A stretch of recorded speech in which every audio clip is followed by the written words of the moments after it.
Yeah, so C8, also known as PFOA, has shown up in people's blood all over the world.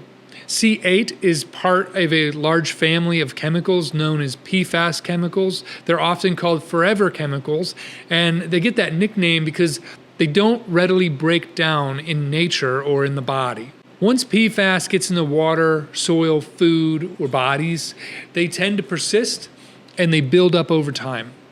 They also move through the environment very easily.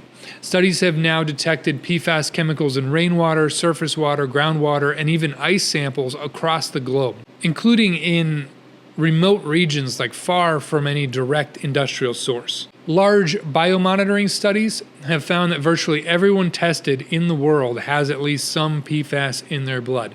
Not because they did anything wrong, but just simply from living in a world where these chemicals have been allowed to spread widely through the environment. In the episode with Callie Lyons, we're talking about a landmark legal case and health study tied to the decades of contamination around Parkersburg, West Virginia, where DuPont was found, according to court documents, to have knowingly contaminated that community with CA. But what's worse is that this is not history or a solved problem. While some of the original PFAS compounds have been largely phased out, especially after those types of lawsuits, they were often just replaced with newer PFAS chemicals that behave very similarly. They still persist and build up in the body and in nature. At the same time, governments continue to issue permits that allow PFAS discharge into air and waterways, and enforcement records and lawsuit documents show repeated cases where even the legal limits have been far exceeded.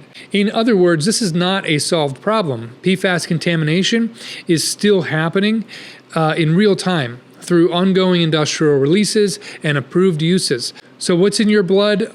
Likely trace amounts of chemicals associated with increased cancer risk and endocrine disruption that entered the environment because of industrial and regulatory decisions, not just decades ago, but decisions that are still actively being made today.